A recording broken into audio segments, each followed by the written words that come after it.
Olá a todos, tudo bem, gente? Estamos aqui mais uma vez com o nosso Clica aí Jurídico. Para você ainda que não se inscreveu no nosso canal, por favor, se inscreva, comente, fale sobre. Para você que já se inscreveu, muito obrigada por todas as inscrições, por todas as curtidas, por todos os comentários. O nosso tema de hoje é um tema bastante interessante e bastante polêmico, que é a questão da legítima defesa no pacote anticrime, que é o projeto de lei que pretende alterar vários dispositivos do Código Penal, do Código de Processo Penal, da legislação penal especial, principalmente da Lei das Execuções Penais. E em relação a isso, a gente vai tratar mais especificamente da legítima defesa. A legítima defesa, ela está prevista no artigo 23 do Código Penal como uma das causas de exclusão da ilicitude, também chamada de antijuridicidade. Se nós consultarmos a atual redação do artigo 23 do Código Penal, nós vamos verificar que são excludentes de ilicitude ou antijuridicidade, como vocês preferirem chamar: o estado de necessidade, a legítima defesa, o estrito cumprimento do dever legal e o exercício regular do direito. Nós também temos a questão do consentimento do ofendido como causa excludente da ilicitude, mas isso não está regulado na parte geral do Código Penal, e sim através do entendimento jurisprudencial. Em relação à legítima defesa, quem está em situação de legítima defesa? Está em legítima defesa aquela pessoa que sofre uma injusta agressão atual ou iminente a direito seu ou de terceiro. E como que essa pessoa vai se defender? Utilizando moderadamente dos meios necessários. Então vejam, para que a gente tenha uma legítima defesa, é necessário uma agressão. Além disso, é necessário que essa agressão seja injusta.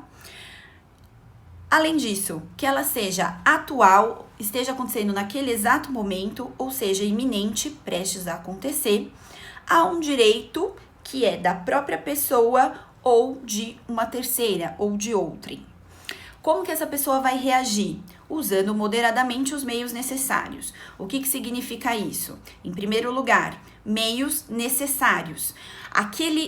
Se eu tiver apenas aquele meio para me defender, é aquele que eu vou usar. Só que nessas circunstâncias eu preciso usar moderadamente. O que isso significa? Moderadamente significa utilizar aquele meio para cessar a injusta agressão. Se eu estou passando na rua e vem alguém me agredir, me atacar, é um homem forte, alto, e eu, com a minha compleição física, não vou dar conta de me defender apenas com as minhas mãos, eu posso, se eu tiver porte de arma e estiver andando com uma arma na bolsa, eu posso me utilizar da minha arma contra ele, ainda que ele esteja desarmado. Mas a minha reação, ela precisa ser para cessar o ataque. Não se trata, portanto, de vingança, trata-se de cessar o ataque. E toda vez que essa cessação ao ataque extrapolar aquilo que seria necessário, nós teremos a punição do agente pelo excesso doloso ou culposo. E aí a gente vai responder pelo resultado daquele crime que a gente praticar. Então, se nesse caso em que esse homem vai vir me agredir, se eu tenho uma arma e eu retiro minha arma da bolsa e já miro na cabeça dele para matá-lo, eu vou responder aí pelo homicídio, que vai poder ser doloso ou culposo dependendo da minha intenção em matá-lo ou não, da minha culpa em matá-lo. O que o pacote anticrime traz de novidade pra gente?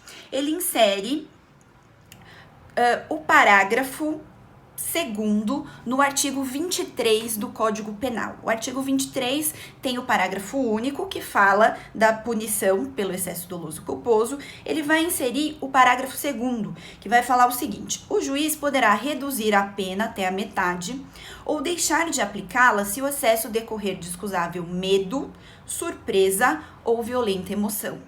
O medo é o receio daquilo que virá. A surpresa é aquela situação em que o agente é pego desprevenido, ele não está esperando aquilo e de repente aquela agressão acontece. E a violenta emoção, nós já sabemos, dos estudos de direito penal, é diferente de paixão.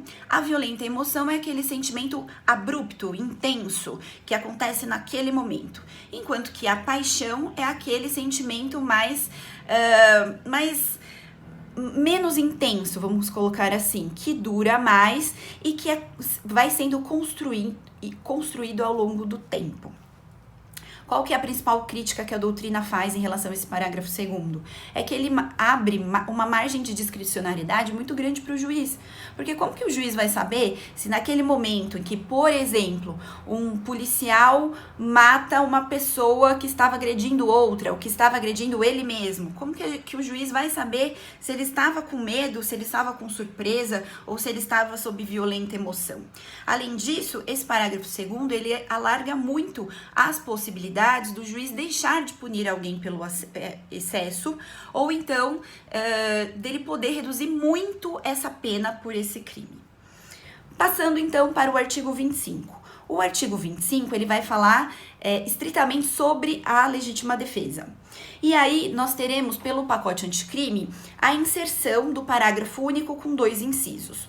Primeiro inciso, o agente de segurança pública que, em conflito armado ou em risco iminente de conflito armado, previne injusta e iminente agressão a direito seu ou de outrem. Essa pessoa estará na legítima defesa. Qual que é a principal crítica que a doutrina traz em relação a esse inciso primeiro? A principal crítica é o que é o conflito armado. Nós temos algumas normas de direito internacional, alguns tratados internacionais que tratam sobre o conflito armado, mas para essas normas, conflito armado vai sempre envolver um contingente de um determinado estado, de um determinado país, e um contingente de outro país. Nós não temos conflito armado envolvendo pessoas do mesmo país, da mesma cidade, do mesmo estado. Então, se a intenção do legislador for trazer conflito armado, não na forma técnica da nossa legislação, mas na forma como nós conhecemos, conflito armado, qualquer conflito com arma. Então, seria necessário ele regular nesse sentido, porque pelo menos a regulamentação que nós já temos de direito internacional, ela não traz essa hipótese. Inciso 2. O agente de segurança pública que previne agressão ou risco de agressão à vítima mantida refém durante a prática de crimes. Ao nosso ver e ao ver da doutrina, esse inciso 2 também seria desnecessário.